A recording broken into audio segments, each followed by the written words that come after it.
So this time, let's look at testing an input um, element.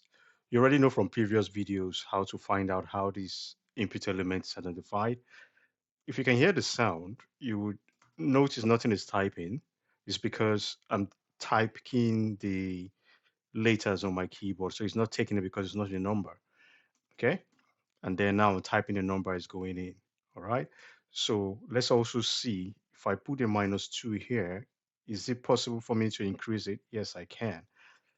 So 6, is it possible for me to decrease it, increase it? Can it handle negative numbers? Okay. So those, imagine you want to do this every day for 2 weeks, coming to test it manually. That is very, very um, cumbersome and very, very frustrating sometimes. So let's see how we can do this by automation. So the first thing we're going to do is describe. Now, this might be the first time you're seeing this. Now, I'm introducing you to a new syntax. Earlier, um, we'll group some of the elements. Describe, we already know from previous tests, but now we want to ensure that we don't repeat some of the things, because from previous tests you will notice we're always visiting the link. Every test carries the link, but now we want to see how we can group these things so that we don't have to type the name of the link, all right, over and over again across tests. So if a link is common, they will just fetch it from that one time that will declare it. Okay, so you already know this one. So I'll do this. Um, and then I'll close the test. So this is a basic structure. Okay. Now we want to define the link that we're going to be visiting. I will say before each. That means before we run any test, before each of them. Okay. What do we want to run before we run each of every test that we're going to write? Visits. Because on every test, you realize that we visit that web page. So no need to copy it or across all the tests. They will just come on this test, look at this before each block, and then run it. Okay, so that's what we're trying to accomplish by this internet.heroku, the same link that we've been using, or whatever link of the application that you are testing. All right, so visit every link. Okay, because for this one, we want to get that element. We don't want to repeat that across tests. You already know how to do this from previous demos. So I did a element inspection and realized that the type of this element, what I found there is number. Okay. So we're already used to this. This is not something that we're going to be repeating all of the time because we're already used to it, so that we don't waste time. Okay. As number inputs. Okay. So we want to get the value that is going to be placed in that text as number input. So we'll do that. So this now is now set for each of the tests. Now let's write our first test. I'll write a comment. Our number one test we're going to do is enter a valid positive integer. Okay. So remember, an integer is a number without a fractional part. So let me close that. I think I pressed that by mistake. Close. It's going to do undo. What does this test do? It accepts, wants to test if it accepts a positive integer. Okay. And then do this, follow the normal structure, close that out. Okay. So cy, when we get, what do we get? From, remember the variable, which is number element, we've already gotten it from the before each, which is going to fetch the number inputs. Okay. And then Once we do that, what do we do next? We clear, okay? And when we clear, we type 42, okay? Then after typing 42, it should, what do we expect? It should have a value. That means it accepts a value. Have value 42, should have that value. Remember, I demoed with the manual when I was typing letters, it wasn't entering, but this one we're just testing. So we have one simple text in there. So let's run this test and see. Cypress open is loading the environment now. Click on end-to-end test, choose my default browser is already Chrome. Launch is open the browser for me. This is where my texts are being typed. Spec runs there. You see, it's able to get to that link. It's able to write the number 42. Okay, so that's just a basic one. And here we see accepts a positive integer that passes. Okay, so I'm going to close this. Close this. Let's go back again. Let me just clear screen. Let's write one more test. So if you discovered it was able to get to that link, even though I didn't type it within the test, I've already declared it here before each. So if I'm going to do like 2, 3 more tests or so, and they wouldn't have this link. But before each of the tests runs, they will go before each, they will go and pick up this link. They will do this, okay? They will get this number get that text field, number field as a number input, and then run the test. So for test 2, let's do, or let me write a comment there so that we know what we're testing. Test 2, enter a negative value if allowed. Remember, I demoed a negative value in when I was doing the manual testing. Okay, so what does this do? It handles, want to test if it can handle a negative number input. We know it does, but we're trying to make this automated so that we can run it on one click some other time. Okay, to the structure, do that again. And in there, we want to say the same way. Maybe I should have just even copied that earlier block. Gets, okay? So perhaps we may have also just included this particular test. This is common among all of them. Okay, num inputs.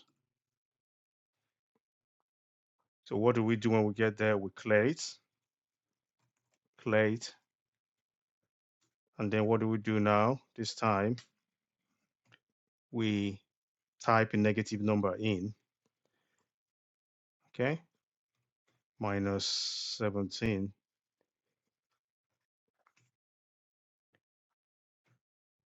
Then it should have that value.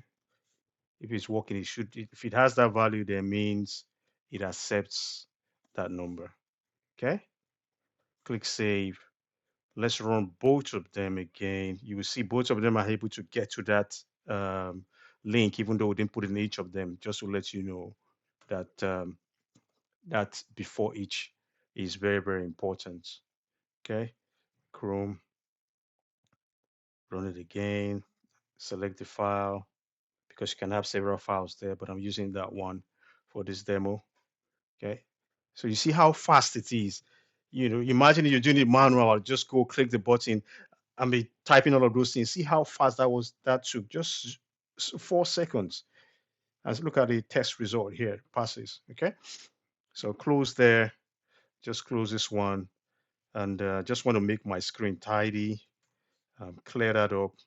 Okay, so let's check out some, what other scenario can we give on tests. So when you're testing, you have to think about all of the scenarios as much as possible, all cases. Think about it, write it down so that you don't miss out any gray area, because any gray area you miss is a potential risk to the software. So use arrow keys to increment. Remember, that was also a test. When I was pressing the arrow key, the numbers were incrementing or decrementing. So we want to test it. This is a very interesting one. So what does this test do? Increments and decrements. Didn't spell that correctly. Decrements using arrow keys. Interesting one here. Okay. So we'll close that up. This is just a basic structure. I always like to write that scaffold before I start typing. So what do we want to do? See why we want to get. What do we want to get? You know, honestly, we should have just included this in the before each. But now you understand. You can do that and try it and see how it goes. So we get the input. What do we do? Whatever is there, we clear it. We just want to make sure that it's safe. First, empty. And what do we type? We type what do we type? We type, let's say 5. Okay. So after 5, what do we do? We type, okay. What do we do? We type the up arrow. It's also part of the um, element inspection that should have been done. Okay. So up arrow key, I think we saw it as up arrow. Okay. Up arrow. Then we close that like so. So up arrow, when you press the up arrow, it's supposed to get it to 6. So how do we validate that? It should now have, okay, have value. Okay. What value should it have now? Now that we press the up arrow, it should have 6. Now we could have split this test into 2, but we're just doing it in one go. So now we want to now type um, the down arrow again. Okay. So now we want to take it back to how it was. So what are we going to do? Down arrow. Okay, twice. Let's make it interesting. Let's make it twice. Down arrow, twice instead of one. Down arrow, and if we click it twice, that should make it. That should make it now become. The value should now become 4. Isn't that so? Okay. This is quite lengthy, but I like this one. It saves. It's lengthy, but it saves time. Okay, interesting one. So we want to see if it clicks the right arrow, the up arrow, does it take it to 6? If it clicks it twice again, the down arrow, does it take it to 4? So let's run it and see it in action. NPS Cypress open, brings up the browser, end-to-end test. Chrome is already selected as my default. I also recommend it. I click the file I want to test. So it does that, runs the tests one after the other. You see, can you see that? That was very, very fast. If you could slow it down, you see that. Now the test passes, was able to get it initially to 6, and then it 5 increased it to 6. Then then 2 down arrow brought it down to 4. Okay, and you see the test there, it passes. So great. So let's do two more, um, and those 2 more. Let's just type it in one go. This is number 4. What should we test? Enter a decimal value. I didn't even test that on manual whether it enters, but let's just do it and see if it takes it. Okay, accepts decimal values correctly. Does it? I did test it manually, but let's see if automation will tell us why we're doing this. Okay, should know this by now. I always try to write a scaffold before we test. So cy get what again? Um, num inputs. I think we had a capital I there. So as usual, clear. Okay. Now, so once we clear, we type um, a decimal number 3.24. Okay. Now, when we type it in, does it take it? Does it stay? So it should have a value. Okay. What value? The same value. So we just want to find out if it works. Okay. So before we run that, let's write one more test so that we just test them in a go. This test should clear the field and ensure it's empty, which is basically what we've been doing before each test. But we just want to test that and make sure that when user clears it, it's actually clearing up. Clears the inputs and Oh, my spelling there is correct, but I'm sure you know what I mean. Clear the input and verifies it is empty. Okay, do that. Yeah, you guessed right. It's what I always do. Do the scaffold.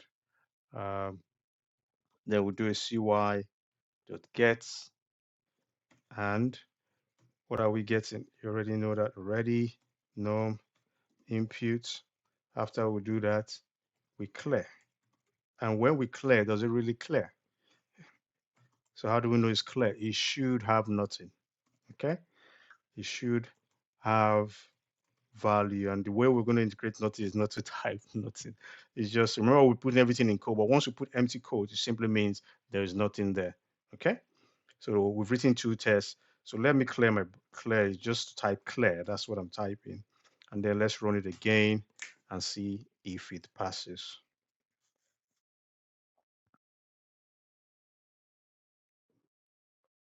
Coming up. Oh, what did I type? I think I entered Cypress NPS run. I think that's why it's running on the terminal instead of me to do open to do the browser. But that is good. We have 5 tests passing.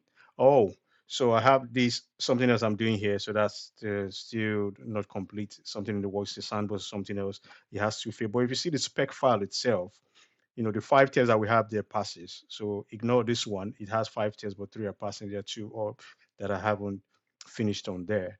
Um, so if I run Cypress, let me run the test again. If I run Cypress test run again, nps Cypress open, and run it, brings out the browser here. My Chrome is already selected. Now this was a test that was having had those tests that was failing, but this was a test, the script where we wrote our current text. So it's going to run everything one by one. Okay, so that we see that testing the numbers, testing decimal, now testing empty. And you can see all of the tests here, you know, passed. And you can do more and so on and so forth. Okay, so that's how to test an input element with all of the possible scenarios. So I would see you in the next one.